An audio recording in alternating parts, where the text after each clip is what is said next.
मार्च महिन्याच्या सुरुवातीला उकाडा प्रचंड वाढला होता, मात्र त्यानंतर तुफान गारपीट झाली। हीच गारपीट आता घाम काढणार आहे। मागच्या 24 तासात हवामानात मोठे बदल झालेले आहेत।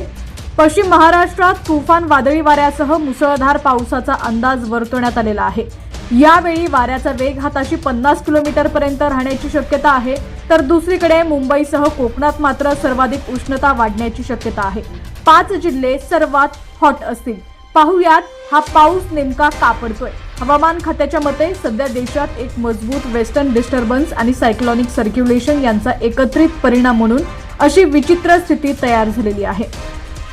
भूमध्य समुद्राकडून येणारे ओले वारे जेव्हा हिमालयाच्या भागात धडकतात तेव्हा उत्तर भारतात पाऊस आणि बर्फवृष्टी होते।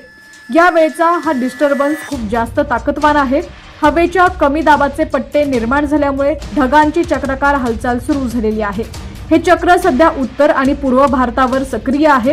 अरबी समुद्र आणि बंगालच्या उपसागराकडून येणाऱ्या बाष्पयुक्त वाऱ्यांमुळे हवेत ओलावा वाढलाय।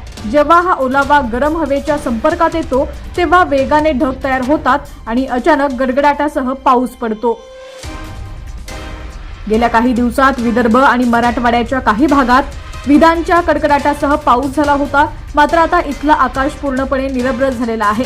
हवामान तज्ज्ञांच्या मते पावसाची कोणतीही मोठी सिस्टीम आता महाराष्ट्रावरती सक्रिय नाहीये, त्यामुळे शेतात कापणीला आलेल्या पिकांना किंवा काढून ठेवलेल्या मालाला आता पावसाचा फटका बसणार नाहीये।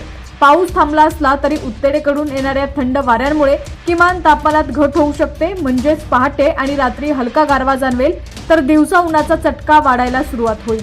मुंबईसह कोकण किनारपट्टीवरही आता आकाश स्वच्छ राहील, ज्यामुळे आर्द्रता कमी होऊन थोडा दिलासा मिळेल। पुढील काही दिवसात देशाच्या वेगवेगळ्या भागात पावसाची तीव्रता वेगवेगळी असेल।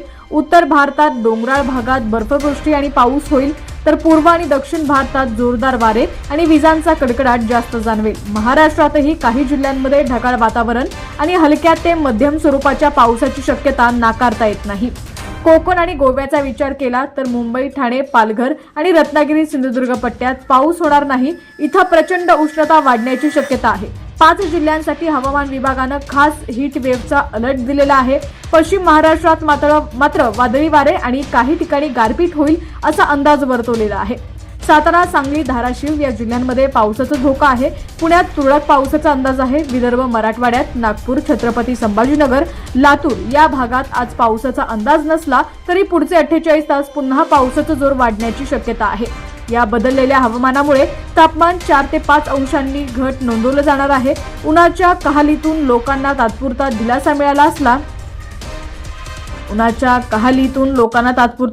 मिळाला खरा, पण हा दिलासा फार काळ टिकणार नाही। पावसाचा हा जोर ओसरल्यानंतर पुन्हा एकदा कडाक्याचं ऊन पडण्याची शक्यता आहे।